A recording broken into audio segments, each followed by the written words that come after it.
కొండ చాలా చాలా ఆశ్చర్యకరమైనటువంటి క్షేత్రం.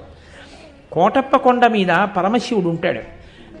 ఆ పరమశివుడు అక్కడ దక్షిణామూర్తి స్వరూపంతో ఉంటాడు. దక్షిణామూర్తి స్వరూపంతో ఉన్నటువంటి పరమశివలింగం ఉన్న ఏకైక క్షేత్రం బహుశः కొండ మీద నాకు తెలుసున్నంత వరకు ఆంధ్రదేశంలో కోటప్ప కొండ ఒక్కటే.